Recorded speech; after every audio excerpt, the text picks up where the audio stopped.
본 방송에서 제공하는 투자 정보는 투자 판단에 대한 조언입니다. 방송에서 제공하는 주식의 가치, 가격 상승 및 가격 하락에 대해서는 방송사에서 보장하지 않습니다.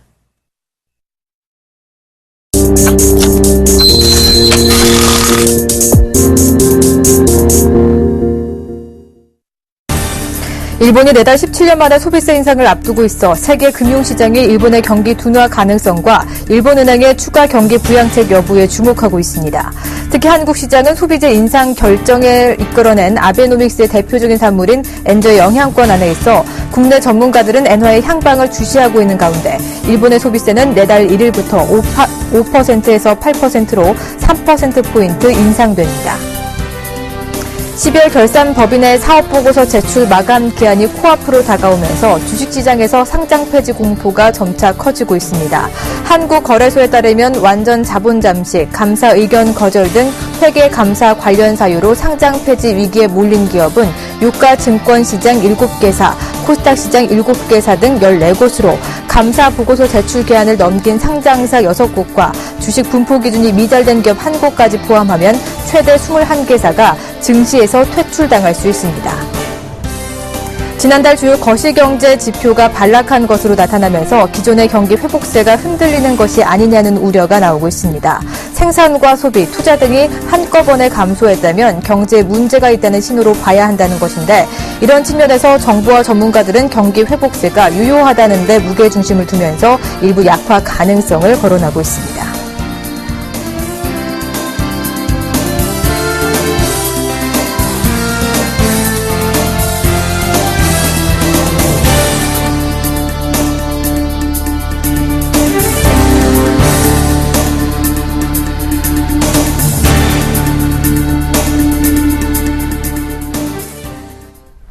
안녕하십니까. 오늘장 내일장의 정혜림입니다. 약보합 출발한 코스피 외국인과 기관의 양매수 덕분에 상승 반전하면서 장중에 1980선까지 도달하기도 했습니다. 하지만 마감장 들어서 소폭 밀리는 모습인데요. 외국인의 순매수 기조는 3거래일 연속 여전하지만 기관이 매도로 전환한 모습입니다. 그로 인해서 코스피 지수가 1970선 후반대에서 출렁이는 모습 보여주고 있는데 현재는 다행히 빨간불을 켜주고 있습니다.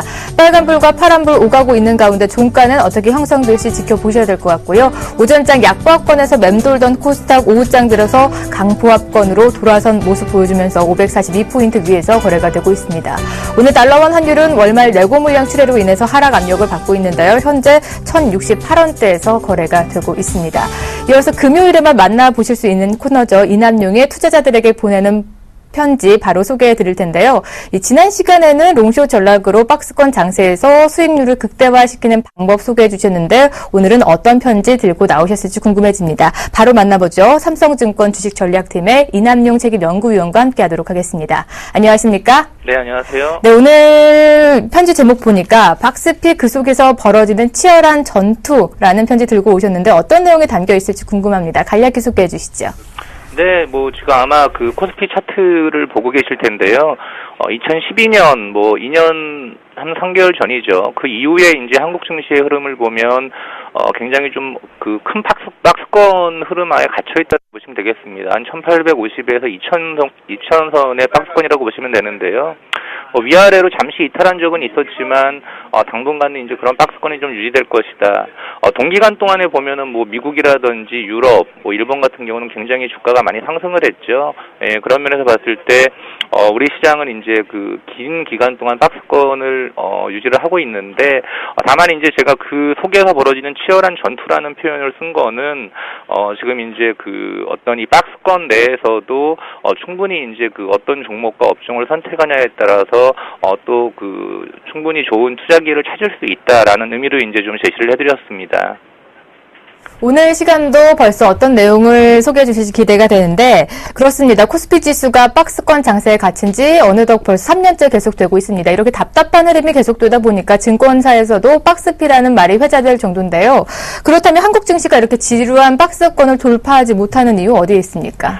네, 크게 좀 세 가지로 볼 수 있겠습니다. 우선 그 주식시장에서 가장 중요한 거는 이제 소급하고 실적 이런 것들인데, 일단 그 주요 기업들의 실적 성장세가 좀 정체로 들어갔다라는 게 일단은 그 가장 첫 번째라고 봐야 될 것 같습니다. 삼성전자 같은 경우에 2011년에서 2012년 또 2012년에서 2013년 굉장히 이제 연평균 60% 이상 영업이익이 성장하는 모습을 보였는데, 주식시장은 이제 그 미래의 이익을 미리 이제 그 반영을 시켜서 주가가 형성되기 때문에 삼성전자 주가는 이제 2012년 말이 이제 고점이었죠. 그 이후에 이제 사실 이제 그 작년 대비 올해 또 올해 대비 내년 삼성전자의 이익을 바라보는 그 눈높이가 굉장히 좀 낮아져 있다라는 점. 또 삼성전자뿐만 아니라 이제 주요 업종들 경기 민감 대형주들 철강이라든지 화학, 조선, 금융 우리 섹터의 비중을 크게 차지하는 업종들의 이익 눈높이가 좀 굉장히 낮습니다. 두 번째는 이제 그 수급인데요. 외국인들 아무래도 이제 국내 자금이 좀 제한적이다 보니까 외국인들이 한국 증시를 사줘야 인덱스가 움직일 수 있는데 작년 하반기 이후에 사실 이제 신흥시장 우리가 포함된 신흥시장을 바라보는 외국인들의 어떤 시각이 좀 다소 비우호적이다. 그래서 글로벌 펀드 플로우를 보면은 전체적으로 그 신흥시장에서 자금이 유출돼서 미국이나 유럽 같은 선진시장으로 이동하는 모습을 보였기 때문에 외국인 매도가 어떤 그 박스권 장세를 벗어나지 못하게 하는 이유라고 볼 수 있고요.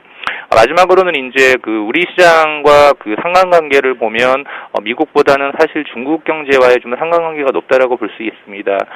투자 여러분들 다 아시겠지만 최근에 이제 중국에서 나오는 지표들 굉장히 좀 이제 우려스러운 모습을 보이면서 중국 상해 지수가 좀 부진한 모습을 보이는 것 이렇게 크게 세 가지가 박스권 장세를 벗어나지 못하는 이유로 볼 수 있겠습니다.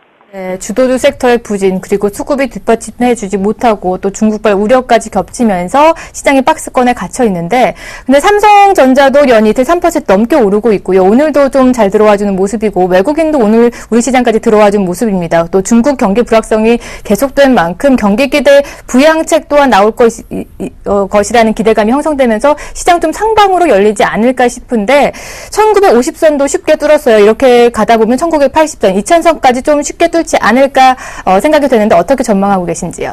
네, 저도 개인적으로는 그렇게 좀 됐으면 좋겠는데요. 일단 좀 결론부터 말씀드리면 당장 2000포인트를 돌파하고 안착할 모멘텀은 좀 부족하다라고 보고 있습니다. 일단 아까 말씀드렸지만 이제 주요 상장 기업들 올해 실적 전망치 하향 조정이 지속되고 있는데 지금 이제 1분기 실적이 이제 그 다음 주 삼성전자 프리어닝부터 발표가 될 텐데 생각보다 좀 더 안 좋게 나올 가능성 좀 열어놔야 될 것 같고요. 사실 이제 그 지금 보면 중국의 상황이 좀 이렇게 안 좋게 나오면서 중국의 어떤 경기 부양 기대감들이 그러니까 지난주 말부터 좀 반영됐었죠. 그러면서 화학이라든지 철강 이런 이제 그 조선과 같은 소재 산업재, 중국 관련 소재 산업재가 한 2, 3일 정도 강한 반등을 했고요. 그게 이제 한 1950까지 올라온 배경이었고요.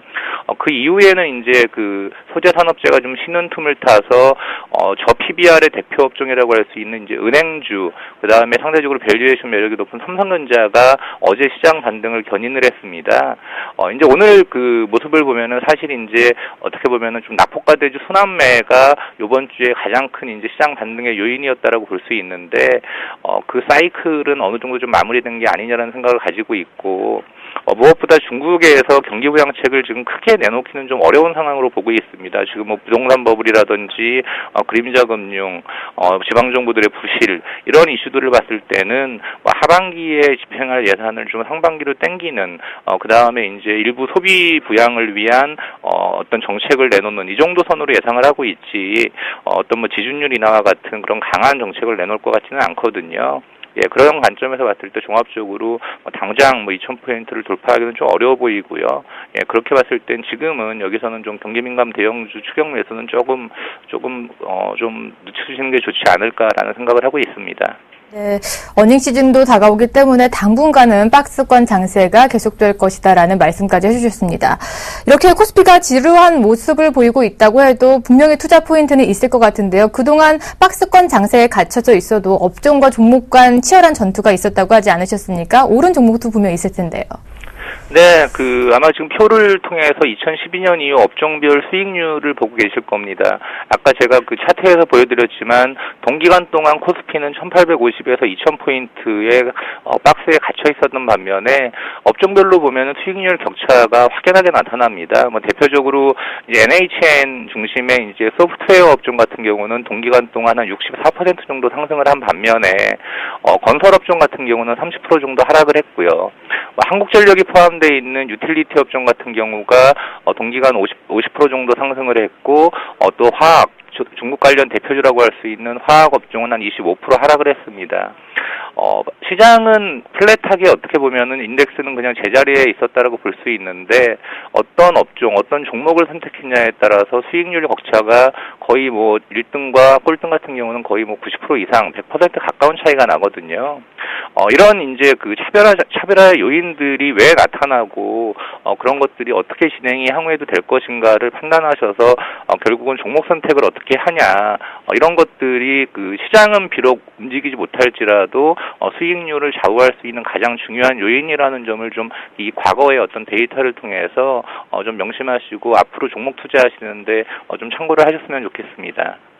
네, 이렇게 박스피 장세 속에서는 종목 고르기에 눈을 키워야 될 것 같은데요. 향후 어떤 종목들 좀 눈여겨보면 좋을까요?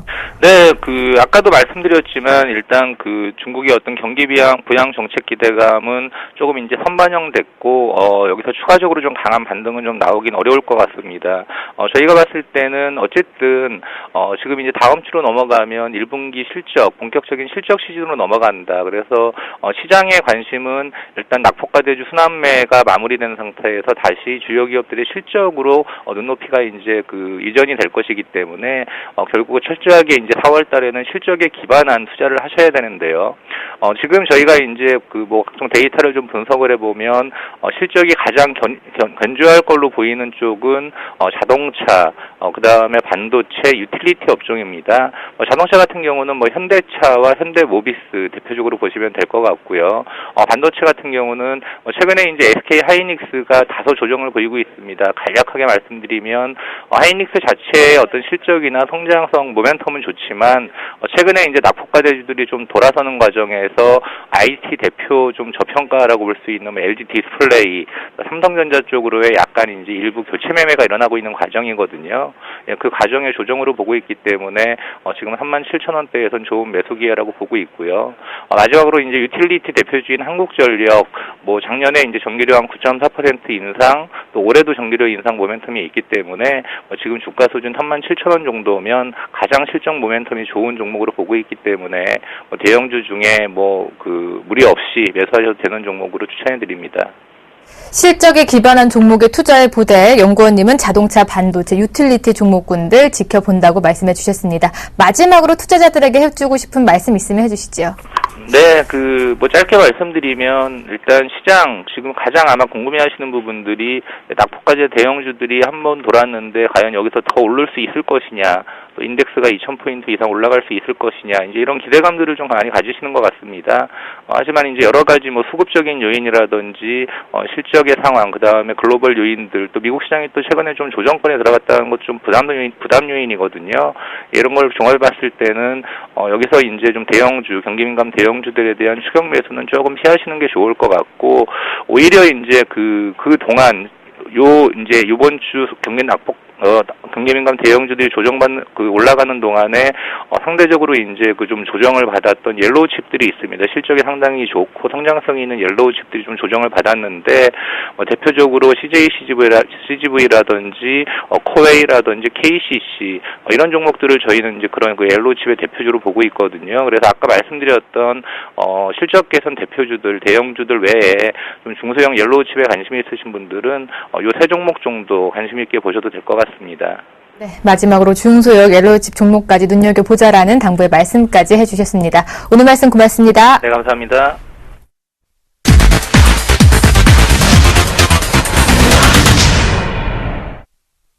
네, 오늘 장에서 떠오르고 있는 이슈들 파헤쳐보고요. 마감 전략까지 세워드리도록 하겠습니다. 오늘도 IM투자증권의 김동섭 이사님 자리해 주셨습니다. 안녕하십니까? 네, 안녕하세요.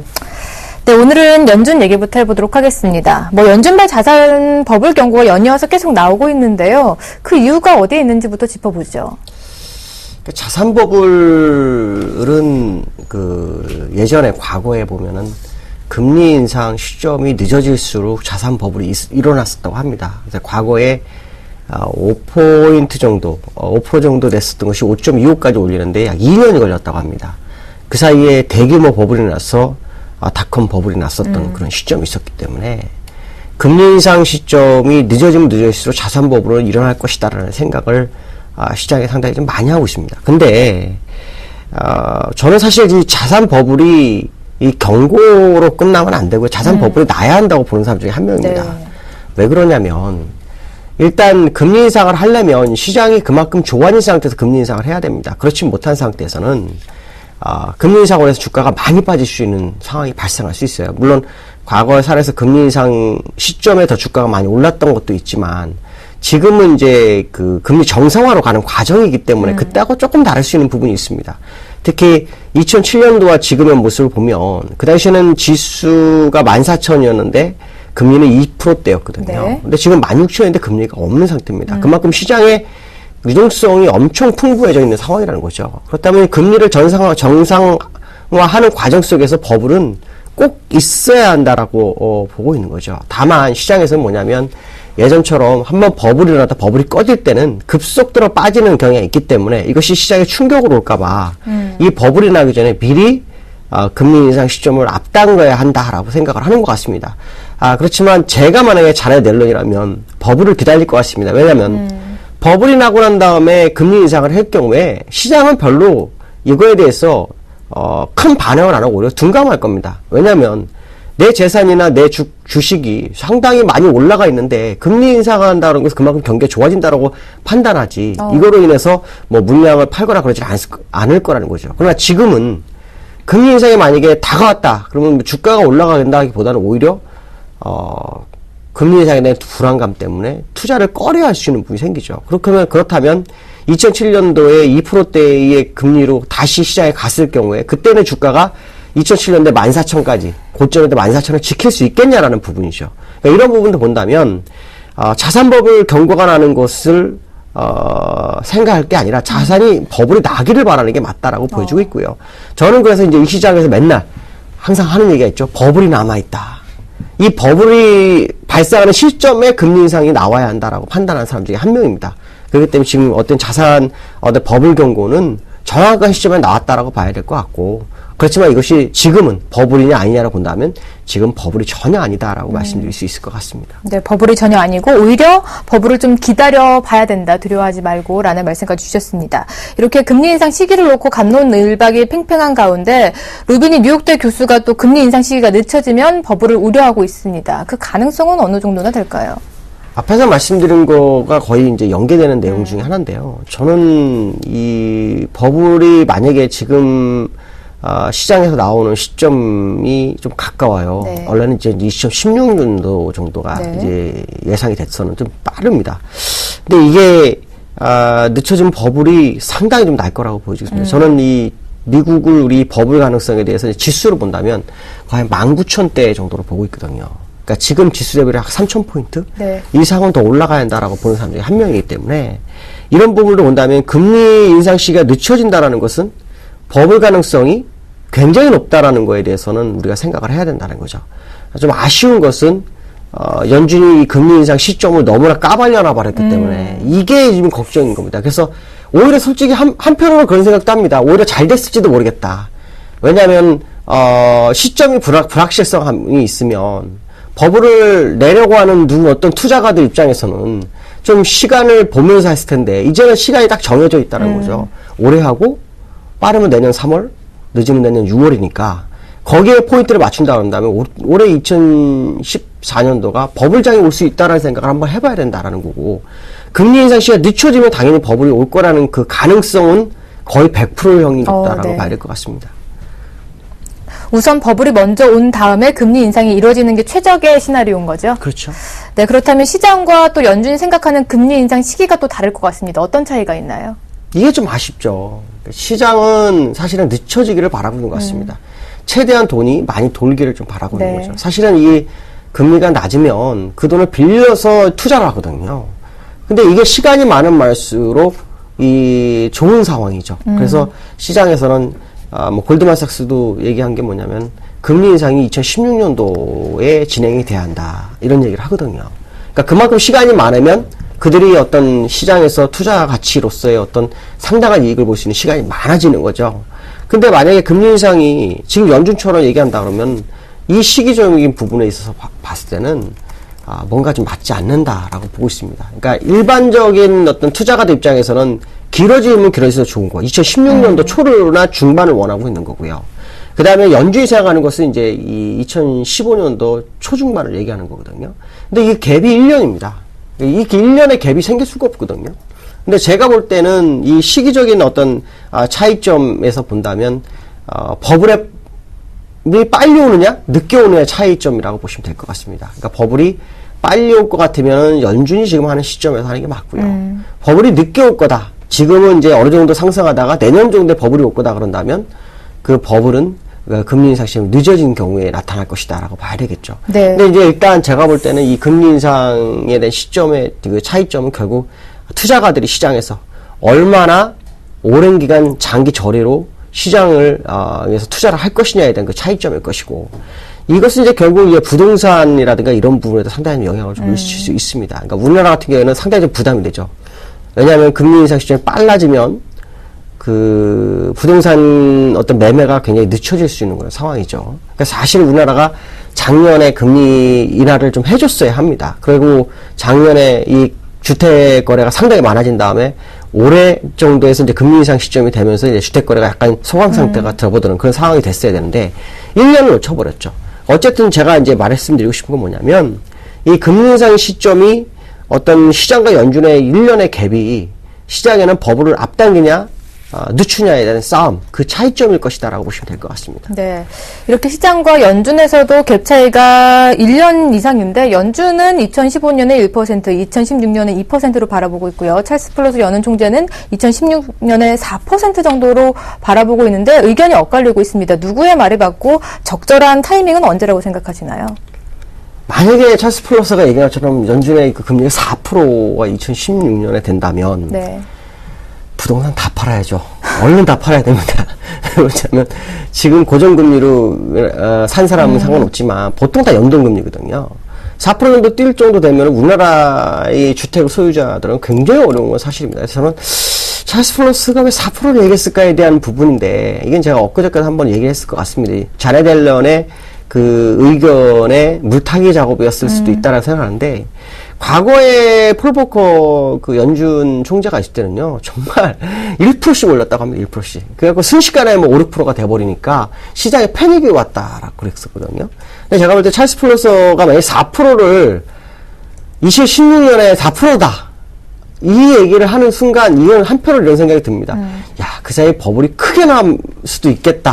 라는 생각을 합니다. 왜냐하면 4% 정도 올렸을 때 시장 충격을 완화시킬 만큼의 그 자산 버블이 나야만이 4%가 되지. 그렇지 않은 상태에서 지금 금리 현재 정도 지수에서 4%를 올린다? 그거는 굉장히 힘든 상황이라고 보죠. 일단 제가 볼 때는 4%는 좀 과한 것 같고요. 연준에서 지금 제시하고 있는 2%도 좀 과한 것 같습니다. 제가 보기에는 2016년도에 많이 돼봐야 1%대 초중반 정도가 맞지 않겠느냐. 왜냐면 테이퍼링이 끝나고 난 다음에 내년도 중반부터 시작한다면 정례 FOMC 때문에 0.25씩 올려봐야 1%입니다. 그러니까 그 이후에 0.25씩 해도 2%가 가긴 만만치가 않습니다. 시장 상황에 따라 다르다는 거죠. 이런 부분을 본다 그러면 찰스 플러스는 좀 과하게 얘기한 것 같고, 연준은 거의 근사치를 얘기했지만 제가 볼 때 이것도 시장과는 다르게 좀 높은 상황일 것이다라는 생각을 해봐야 될 것 같습니다. 네, 우리 시장 작년 한 해 동안은 좀 테이퍼링으로 갔다 관문을박이 있었다면 올해는 좀 금리 인상 시점을 놓고 얘기가 많을 것 같습니다. 다음 우리 시장 얘기해 보도록 하겠습니다. 오늘 코스피 장중에 1980선까지 살짝 찍기도 했었는데요. 1970선 후반대에서 출렁이는 모습입니다. 어떻게 전개가 될까요? 저는 이제 우리나라 장의 월봉이 아마 양봉이 나올 거라고 이달은 보고 있는 사람 중에 한 명이었거든요. 그래서 월 초에 제가 이제 양봉이 나와서 이전 달에 음봉을 메워줘야 된다. 그 자리를 보니까 2004포인트 됩니다. 제가 볼 때는 이제 하루가 남았죠. 이달은 이제 하루가 남았습니다. 다음 주 월요일. 근데 지금 그 시장에 들어오는 외국인들의 이 순매수 기조를 보면 이 월봉이 음봉을 감싸주는 캔들이 나올 수도 있을 것 같습니다. 요 음봉. 왜냐하면 실제로 2004포인트 해봐야 1%입니다. 1%. 1.1% 정도만 오르면 2004포인트가 됩니다. 그러니까 이런 부분들을 감안해 본다면 지금 시장은 아마 월요일 날을 포인트로 잡고 있는 것이 아닐까. 그렇다면 미국장이 오늘 밤에 상당한 상승을 줄 수도 있겠다라는 생각을 해야 될 것 같고, 그 상승은 월요일날 우리나라가 월봉으로서 2000포인트를 안착시키는 그런 작업이 있을 수 있다라는 생각을 해야 될 것 같고요. 이 기술적 분석상으로 봐도 정말 이쁘지 않습니까? 이 추세선을 벗어난 캔들의 모습이 이 추세선을 절대 벗어나지 않는 선에서의 움직임이 한 달, 두 달, 세 달, 네 달, 다섯, 여섯, 일곱 달을 움직이고 있죠. 그 상태에서 지금 지난달 양봉을 다시 음봉으로 갔다 양봉으로 만들어주는 과정. 그리고 여기서 지금 엄청난 에너지가 실제로 모였다라는 얘기밖에 안 된다라는 건데, 제가 볼 때 4월 달에는 박스권 탈피를 한번 시도할 것이다라고 본다면 그거를 위해서 월요일 아마 2000포인트 도달하는 모습이 보이지 않겠느냐라고 보여주고 있고요. 네. 수급적인 부분을 보시면 지금 그 일간을 한번 보시면 지금 외국인들 계속 사고 있죠. 근데 이게 이제 거래소인데 이 선물을 보시면 이제 선물이 여기서부터 몰리기 시작을 했어요. 벌써 한 5거래일, 6거래일 동안 2조 정도가 들었습니다. 2조. 그렇다면은 지금 이 외국인들은 상방 베팅에 아주 강력하게 들어가고 있다라고 봐야 될 것 같고, 거기에 지금 기관들이 물량을 쏟아내고는 있지만 그 물량의 어떤 금액으로 봤을 때는 이제 외국인들이 압도적 우세를 보이고 있다. 그렇다면 결국 우리나라 시장이 상당히 강세장 연출 가능성을 좀 열어두고 보시는 게 좋겠다라고 말씀드릴 수 있을 것 같습니다. 네. 하지만 앞서 이남용 연구위원도 이 실적이 발목을 잡을 수도 있다라는 말씀을 해주셨습니다. 그로 인해서 좀 박스권에 갇힐 수도 있다라는 의견 내주셨는데요. 이사님은 좀 언제쯤 시원하게 돌파할 것으로 보이시는지요? 저는 박스권은 4월달로 보고 있습니다. 실적 당연히 중요하죠. 근데 가끔은 이제 실적의 어떤 테두리를 벗어나게 하는 뉴스가 나오는 법입니다. 지금 그 뉴스가 저는 두 군데에 있다고 보고 있거든요. 하나는 중국에 있고, 하나는 우리나라에 있고, 둘 다 통화정책일 확률이 굉장히 높습니다. 네. 근데 참 재미난 것은 중국이 위안화 약세는 결국 우리나라의 실적을 받쳐주는 중요한 요소가 되기 때문에 또 실적 결과가 좋아서 가지 않습니다. 실적이 좋아질 것 같으면 벌써 움직이기 시작하죠. 그렇다면 중국의 위안화 약세를 외국인들은 우리나라의 수출 기업의 강세를 생각하고 들어오는 것이다라고 본다면 실적을 미리 걱정할 필요성은 전혀 없다라고 말씀드릴 수 있을 것 같습니다. 네, 시장은 우상향으로 열려 있습니다. 좀 안심하시고 접근하셔도 좋을 것 같다라는 말씀까지 해주셨습니다. 오늘은 여기까지 들어보도록 하죠. 오늘 말씀 고맙습니다. 네, 감사합니다.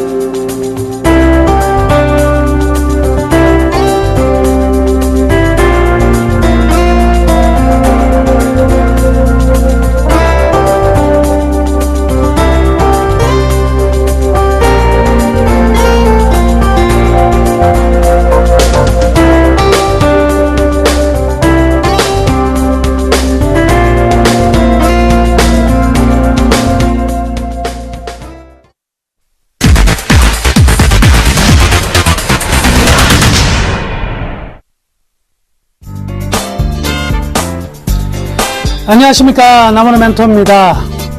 오늘도 30분 남았네요. 30분만 지나고 나면 또 주말이 기다리고 있습니다. 어김없이 말씀해드립니다. 주말 아침에 미국 시장 어떻게 됐노 보지 말자. 봐봐야 잘 돼봐야 본전입니다. 그죠? 보지 마시고 그냥 편안하게 즐기시면 됩니다. 봄이 이렇게 꽃도 많이 피고요. 너무 좋더라고요. 즐기시면 다음 주도 올라가는 장이다. 윈도우 드레싱 끝나고 나면 또 떨어질 것 같죠? 안 떨어집니다. 지금 시장은요, 떨어지는 장세가 아니에요. 경기 지표만 보고 가자.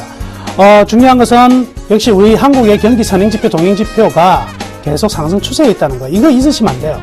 하루하루 흐름을 보다 보면 정작 중요한 것들은 까먹어버리고 오늘 올라가고 내일 떨어지고 여기에만 빠져 있는데 큰 그림을 보고 가셔야 됩니다. 그 그림 안에 그 다음에 우리가 어떻게 움직여야 될 것이 있는 것이지 큰 그림을 잊어버리시면 절대 안 된다. 먼저 이렇게 말씀해 드릴게요. 자, 오늘은 특징주로 어떤 종목 가져왔냐면 CJ 오쇼핑 가져왔습니다. 시세 홈쇼핑이 지금 오늘도 다소 많이 떨어지고 있는데요. 그런데 오늘만 떨어지고 있는 것이 아니라 계속 연일 떨어지고 있어요. 그 이유를 한번 들여다봐야 될 것 같아요. 첫 번째는 연초 대비 홈쇼핑 3사가 모두 다 떨어지고 있습니다. 아하, 이는 CJ 오쇼핑만의 문제가 아니라 홈쇼핑주에 대한 전반적인 리스크가 좀 커지고 있다. 이렇게 봐야 되겠네요. 대략적으로 한 15%에서 한 25%까지 급락이 들어오고 있는데 왜 그런가 하고 들여다봤더니만은요. 역시 고성장에 대한 기대감이 일정 부분 축소가 되고 있다. 이렇게 봐야 될 것 같아요. 작년 같은 경우에 이 주가가 2배 가까이 올랐거든요. 주가가 그만큼 오르면 실적은요, 그보다 더 가파르게 올라야 돼요. 그런데 실적이 올라가는 속도랑 주가가 올라가는 속도를 비교해 보니까 주가의 상승 속도가 더 컸더라. 그러니까 가격에 대한 부담감이 생길 수밖에 없는 자리가 아닌가. 이렇게 우선 이유를 찾을 수가 있겠네요. 그 속에서 이 수급적인 부분을 본다면 역시 기관들은요, 작년 하반기부터 주가가 고공행진으로 펼쳐질 때부터 매도의 흐름을 보였고요. 뒤늦게나마 연기금도요, 1월 중순부터는 본격적인 매도를 보인 이후에 철저히 지금 관망 상태로 들어가 있다. 이렇게 봐야 되겠네요. 자, 외국인만이 홀로 이 매수 추세를 보였습니다만은 오늘 같은 경우에는요, 매도 흐름을 보여주고 있거든요. 외국인도 즉 매수 추세를 보이고 있지만 주가 가격이 오르지 못하고 있는 이유는 어디에 있느냐? 사더라도 잡아먹으면서 사는 것이 아니라 받쳐놓고 주는 것만 받고 있다. 이렇게 봐야 되는 거죠. 그러니까 외국인이 지금 매수하고 있는 게 단기적인 주가 상승을 바라보고 매수하기보다는 장기적인 전망에서 조금씩 모아간다. 이렇게 봐야 되겠네요. 그러면 그 모아가는 거는 언제부터 올라갈 수 있느냐? 모르겠다, 그거는. 왜? 외국인들이 어느 정도 모으고 나서 실적이 어느 정도 개선될 때 수급이 다시 정상적인 기관의 흐름들이 들어오느냐? 이 부분까지 체크를 해야 되겠죠. 그래서 수급의 흐름들은 아직도 좀 요원한 상황이다. 이렇게 봐야 될 것 같고요. 자, 그렇다면 주가가 이렇게 많이 떨어졌고 수급도 별로 안 좋은 상황인데, 그러면 우리가 앞으로 봐야 될 핵심 포인트 몇 가지 분명히 존재한다. 첫 번째는요.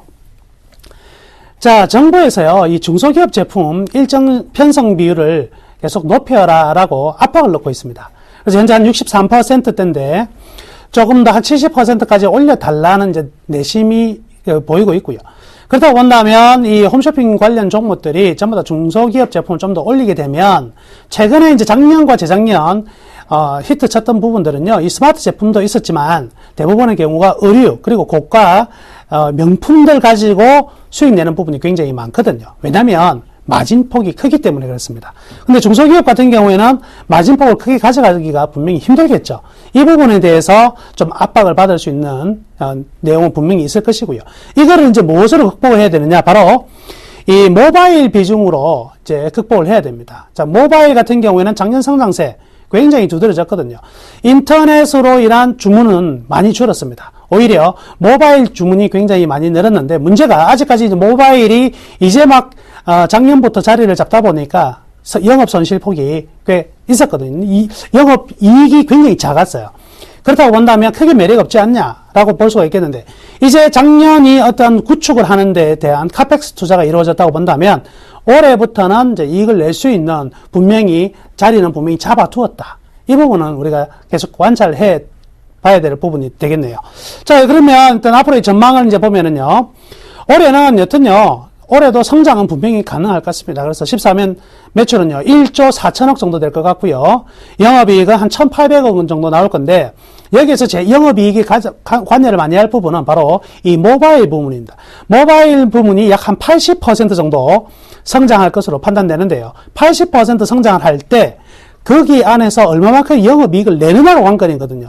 자, 이 부분이 아직은 어떠냐? 좀 불확실하다. 1분기에 어느 정도 보면 올 한 해에 어떤 흐름들이 나오지 않을까 해서 기관들 같은 경우에는 1분기 모바일의 매출과 영업이익을 좀 확인하고 가려는 습성이 있습니다. 그러다 보니까 지금요, 기관의 매수는 1분기 실적이 발표되는 시점까지는 강하게 들어올 자리가 없다. 이렇게 봐야 될 것 같네요. 자, 그래서 우선 첫 번째 그림을 보시면 매출액과 영업이익 순이익 보시면 빨간 막대 부분이 매출액인데 매출액이 조금 소폭 줄어드는 모습이 나타나고 있죠. 그래서 그간에 보면 한번 줄어드는 경우가 별로 없었는데 한번 줄어들었기 때문에 다시 늘어나는지를 반드시 확인을 해야 될 것 같고요. 두 번째 그림입니다. 자, 나무의 밸류밴드인데 이거 가지고 이 주식을 이제 살 것인가 팔 것인가 보시면은요. 일단 단기 하락폭은 굉장히 컸죠. 그에 따라서 반등은 가능할 것 같습니다. 그렇지만 반등폭은 분명히 제한될 것 같습니다. 저 밴드의 방향을 한번 보시면은요, 수평으로 가다가 오른쪽으로 살짝 내려가고 있죠. 이거는 무엇을 뜻하느냐? 이 기업의 향후의 성장과 그리고 실적이 급격히 개선되기보다는 정체 또는 하향될 가능성이 크다는 쪽으로 지금 컨센서스가 나와 있다는 겁니다. 저 밴드가 우하향하고 있다는 것은 주가가 분명히 저 윗단에 치고 올라가기는 분명히 힘들고 밑에 노란색까지 떨어질 가능성이 많아요. 그렇다고 본다면 37만원 이상 반등 시에는 일반적으로 이익 실현하고 또는 뭐 매도를 하고 다른 종목으로 옮겨가는 게 낫겠고요.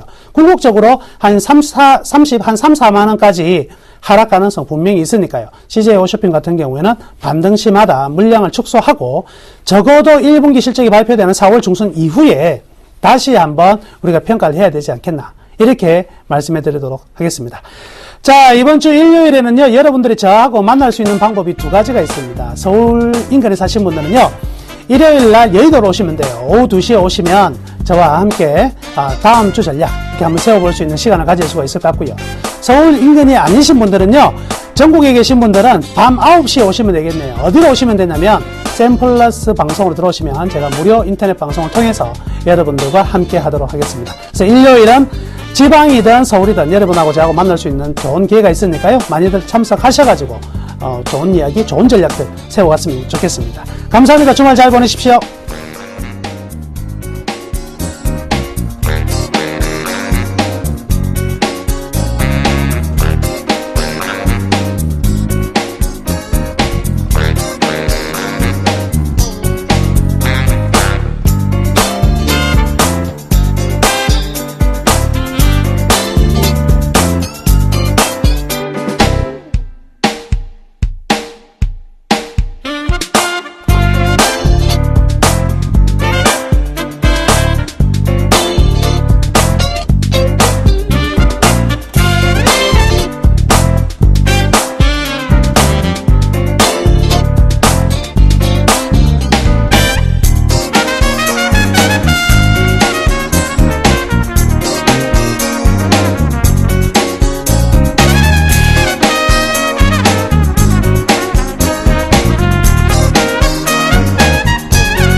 안녕하십니까, 김성민 멘토입니다. 네, 시장이요 조금 양호한 것 같습니다. 조금 좋은 흐름, 잠깐 쉬어가는 모습인데요. 다음 주 장을 준비하는 2,000포인트를 준비하는 흐름으로 판단이 되기 때문에요. 저는 기다려보자, 홀딩하자 의견을 좀 드려보도록 하겠습니다. 걱정하지 마시고요, 지켜보시면 되고요. 전차 군단의 회복, 이게 가장 중요한 포인트인 것 같아요. 그래서 조금 시장을 크게 보시고서 대응하시는 전략이 필요하지 않을까 좀 말씀을 드려보겠습니다. 자, 오늘은요, 제가 여러가지, 준비를 했는데요. 이따가 3시에 공개 방송을 같이 해드릴 테니까요. 한 3시 5분부터 할게요. 그러니까 지금 열어놨습니다. 들어오셔가지고 살펴보시면 될 것 같고요. 이미 미리미리 들어와 계세요. 자, 그리고 종목 상담도 이 시간에 같이 해드립니다. 그렇죠? 자, 013-3366번에 0110번으로 연락주시면, 문자 주시면요, 상담해드리도록 하겠습니다. 자, 오늘 수급 100점주부터 보겠습니다. 자, 오늘 수급 100점주는요, 삼성전자, 삼성물산, 두산인프라코, 하림, 루멘스입니다. 자, 먼저 삼성물산, 저 중에서 몇 개만 봐드릴게요. 삼성물산의 최근의 흐름, 외인들이 매수가 좀 잘 들어와주고 있는데, 오늘 바닥에서 잘 치고 올라갑니다.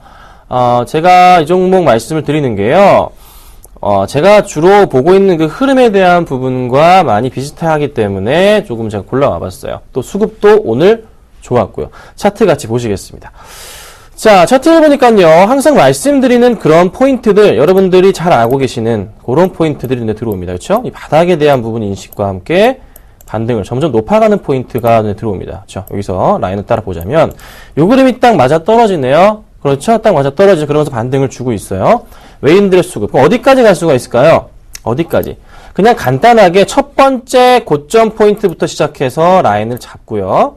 두 번째 이어지고, 세 번째 여기는 슈팅한 거라 그냥 간단하게 넘어가면 슈팅 생각하시면 돼요. 여기서부터 또 올라갔고 여기 포인트 잡죠. 근데 이때 슈팅한 갭이 너무나 크기 때문에 어느 정도 조금 더 상승 쪽의 분위기는 연출될 수가 있습니다. 그래서 한 6만 3, 4천 원 정도까지는 반등 가능성이 있어 보여요. 전고점 정도까지는요. 그래서 그 포인트 보시면 좋지 않을까 좀 말씀 좀 드려보도록 하고요. 자, 그 다음 이 종목입니다. 다 제끼입니다. 할인 보겠습니다. 자, 할인입니다. AS 같이 해드릴게요. 매수를 하고 지금 현재 주가 수준으로는 뭐 한 8% 정도 수익이 나고 있는 상태예요. 자, 5% 정도 현재 상황 올라가지고 있습니다. 장중에 8%까지 올라갔었다가 잠깐 내려와 있네요. 할인 제가 포인트로 잡았던 게 뭔가요? 할인 프로야구 개막 봐라 말씀드렸습니다. 토요일입니다. 내일입니다. 프로야구가 개막을 합니다. 그에 따라서 치맥 많이 먹는다 말씀드렸잖아요. 목표가 6,500원에 현재 제가 잡아놨고요. 주가 흐름 좋았고요. 하나 걱정인 점은 지금 현재 그림 자체는 이미 고점 라인으로 지금 판단이 되는 만큼 올라간 선 상태이기 때문에 약간 우려감이 있어요. 하지만 일단 좀 가져가 봅니다. 슈팅하면서 좀 더 갈 수 있는 부분을 염두에 두려고 합니다. 여차하면은 정리를 할 거니까요. 일단 가져가시고요. KG 이니시스 사고 친 거 만회를 또 하니까 걱정하지 마시고 가져가시고 또 한 종목, 두 종목 잘 가고 있는 거 이따 또 봐드릴게요. 자, 루멘스 또 있었죠? 자, 루멘스가 서울반도체도 마찬가지고 루멘스 오늘 수급 좋습니다. 자, 루멘스가 반등을 주느냐 얘가 지금 갈 수가 있느냐 LED가 지금 약간 루멘스 조정이 왔는데 김선현 네 말대로 가는 거냐 언제냐 포인트 잡아드린 것은 어디죠? 이 정도 라인 포인트 잡았잖아요. 제가 12,500원 정도 라인이 가장 좋지 않을까. 자, 21선을 깨면서부터 좀 더 조정이 나온 다음에 반등을 줄 수 있는 이런 포인트. 그쵸? 여기를 제가 굉장히 좋아하는 포인트들인데, 지금 현재 보니까 루멘스가 조금 오늘 상승을 주는데요. 지난 수요일 같은 경우도 이런 식으로 상승을 줬다 빠졌고요. 마찬가지입니다. 그래서 지금부터 매수가 가능할 수도 있겠지만 좀 기다려보시는 것도 안전하지 않을까 싶어요.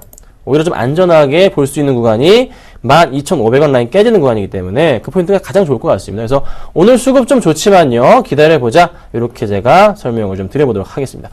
자, 여기까지 제가 잠깐만 봐드렸고요. AS 본격적으로 하도록 하겠습니다. 지금 현재 보유하고 있는 종목들 살펴보겠습니다.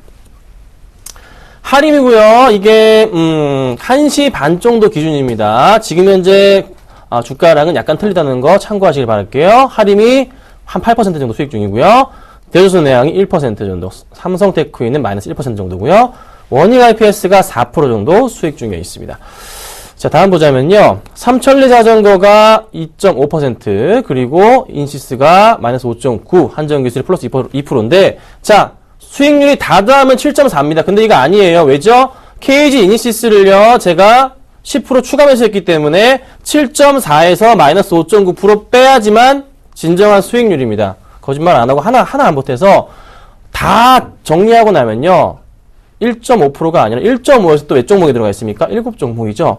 나누기 들어가서 0.2% 정도 수익이 난 상태예요. 그렇죠? 근데 저는 KG 인시스가 조금 더 갈 수 있다라는 판단이 들기 때문에 과감하게 추가 매수를 해서 20%까지 비중을 채웠습니다.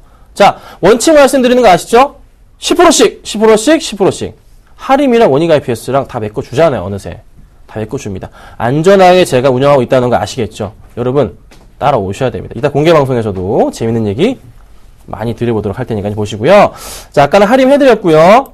원익 IPS 볼게요. 지금 현재 많이 올라갑니다. 3.5%까지 지금 수익이 더 나고 있어요. 네, 5% 이상 나고 있는데요. 8,740원대 흐름 보여줍니다. 자, 가장 제가 좋아하는 포인트에서 추천을 드렸다 말씀을 드렸어요. 보겠습니다. 이런 친구 있잖아요. 이렇게 주가가 많이 밀렸다가 올라가. 이게 원래 이 친구의 자리란 말이에요. 이게 원래 이 친구의 원래 자리라고요. 여기가. 그러면 이 라인을 깨고 내려갔어요. 이때. 그쵸? 내려갔단 말이에요. 내려갑니다. 그러면 보통 어떤 그림이 나오냐면요. 회사 자체가 문제가 없을 경우, 수급이 다시 들어오는 경우에 이 라인 위에까지는 1차적인 상승이 나옵니다. 나와요. 그래서 제가 목표가를 얼마 잡았죠? 9,000원에서 만원을 잡았던 겁니다. 1차로 9,000원 잡은 거예요. 제가 목표가를. 아시죠? 그래서 지금 수익이 제가 말씀드린 대로 가고 있는 모양새입니다. 자, 이런 종목이 또 하나 있는데요.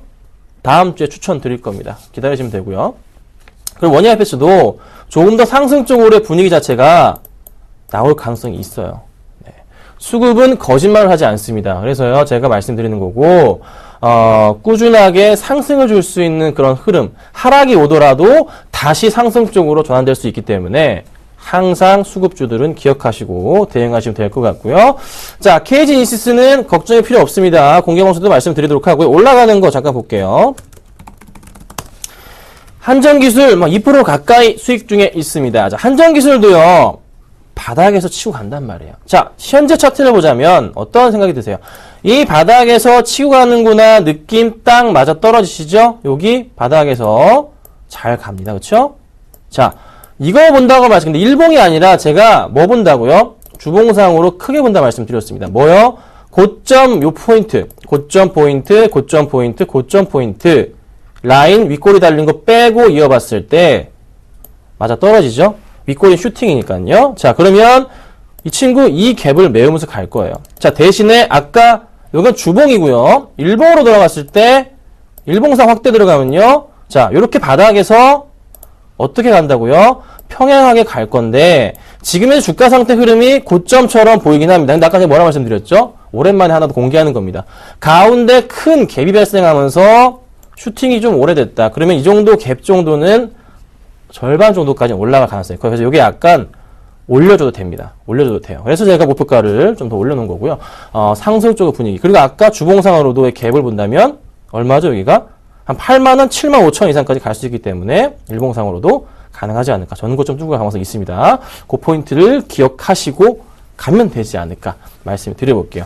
나머지 종목들은 제가 좀 이따가 공개방송 때 다 봐드리겠습니다. 자, 일진전개 볼게요. AS가 아니고 상담 들어왔습니다. 9443님 매수가가요 8,660원.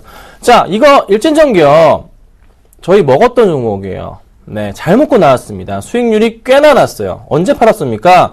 3월 13일날 잘 급등했었고요. 3월 14일 금요일날 좀 빠지길래 매도 사인 냈죠. 그래서 수익이 한 8% 났었나요? 제가 기억하기로는 그렇습니다. 아실 거예요, 여러분들도. 자, 지금 시점에서 또 보니까 이 친구가 매수 구간처럼 느낌이 듭니다. 매수 구간, 차트 볼게요. 매수 구간에 대한 포인트가 나와요. 이 바닥에 대한 포인트가 잡히니까. 여기 포인트. 제가 이 정도 포인트 자꾸 추천드렸잖아요. 여기서 추천드렸잖아요. 정말 여러분 기억하시죠? 여기서 추천드렸어요. 여기였나 추천드렸어요. 하여튼 그리고 잘 먹고 나왔는데 자, 보니까요. 지금 또 그 흐름이 왔어요. 좀 확대를 해드릴게요. 그 흐름이 왔습니다. 그래서 이제 질문을 주신 것 같은데요. 여기다 뭘 넣어야 되죠? 수급을 더 하셔야 돼요. 수급을 보니까요. 보니까 개인들이 조금 매수가 좀 강한 거 별로 보긴 안 좋아요. 투신권 매도가 좀 나가고 있고요. 수급은 약간 꼬이는 듯한 모양새가 잡힙니다. 오늘 장 수급 좀 체크해 볼게요. 오늘은 들어오네요. 자, 오늘은 좀 매수가 잡힙니다. 많은 물량은 아닌데 매수가 좀 이렇게 잡혀주면서 주가가 어떻게 해요? 조금 정체 구간, 약간 빠지지도 않고 오르지도 않고 많은 물량은 아니니까 어찌됐든 간에 들어옵니다. 그럼 여기서 뭘 봐야 되냐? 일단 홀딩이에요. 결론 홀딩인데 뭘 봐야 되냐면요. 기관들이 다시 매수가 들어오면서 상승 쪽으로의 분위기 전환이 나타나야 됩니다. 오늘 소량 들어왔어요. 그리고 근데 최근 들어서 기관들이 매수한 물량 자체가 꽤나 많아요. 꽤나 많단 말이에요. 그러면 걱정할 필요가 있나요? 아닙니다. 전혀 걱정할 필요가 없이 홀딩 하셔도 됩니다. 그래서 오늘 투신권의 매수 괜찮으니까요. 가져가시고 다시 올라간다면 어떻게 되는 거죠, 이제? 누누이 말씀드리죠. 다시 올라간다면 그냥 집에서 하시면 되죠. 평행하게 바닥에서 잡고 그림 그려서 올려놔서 고점 포인트 뭐 요 정도 포인트 맞춰주고, 그쵸? 맞춰주니까 그때 제가 정리했던 거고요. 다시 올라간다면 얼마? 다음엔 9,500원까지는 가겠구나. 그러면 그때는 진짜 놓치지 마시고 정리하시라 말씀을 드리는 거예요. 아셨죠? 홀딩 하시면 되겠습니다. 자, 정말 이렇게까지 해드렸는데 다음에 또 질문 주시면 안 돼요. 자, 2696님 상신 EDP 보겠습니다. 상신 EDP가 5,770원이세요. 자, 이것도 똑같잖아요. 거의 비슷한 그림이 나왔습니다. 자, 볼게요. 차트에 보니까요. 바닥 포인트에 대한 흐름 자체가 나타났고, 그렇죠? 자, 고점 포인트에 대한 포인트 어떻게 평행하게 만들고 줄 올려라 말씀드립니다.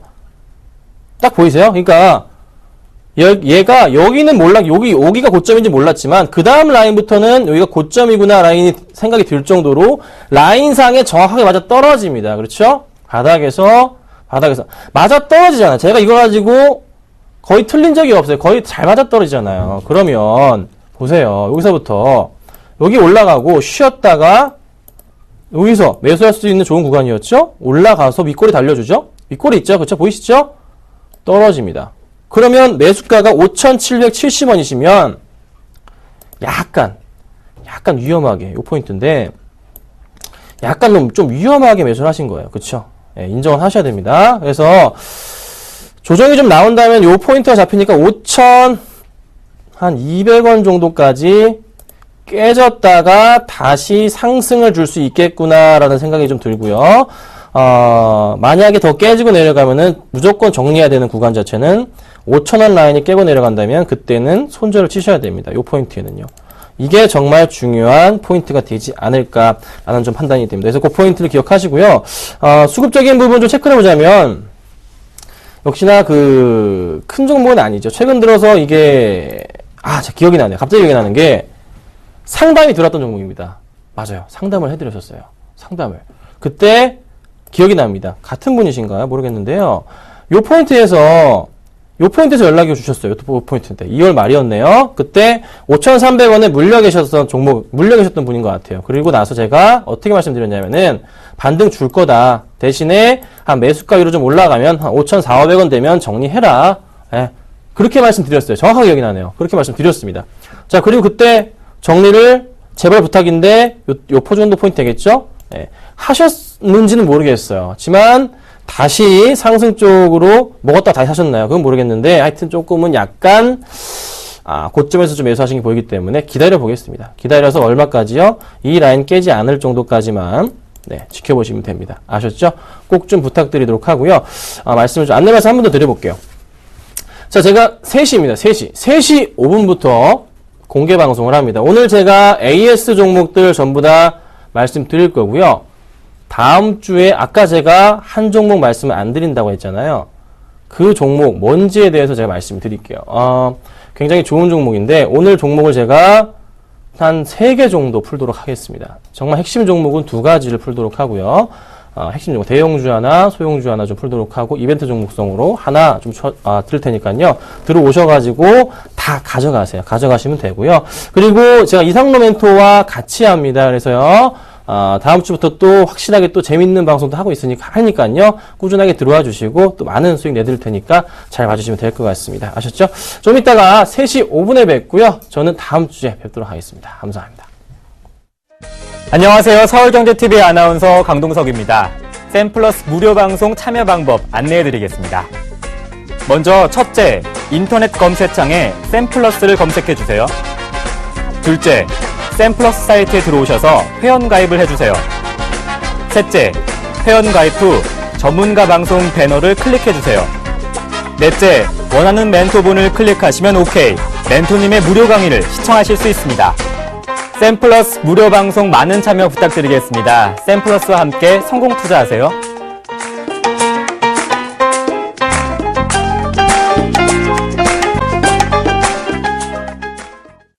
외국인이 3거래일 연속 우리 시장에 들어와 주고 있습니다. 코스피가 1982포인트까지 올라선 모습인데요. 과연 다음 주장에서도 외국인들이 들어와 줄까요? 다음 주장이 더 기다려지는 하루입니다. 오늘 마감 잘 하시고요. 오늘 장, 내일 장, 오늘 준비한 소식은 여기까지입니다. 시청해주신 여러분 고맙습니다.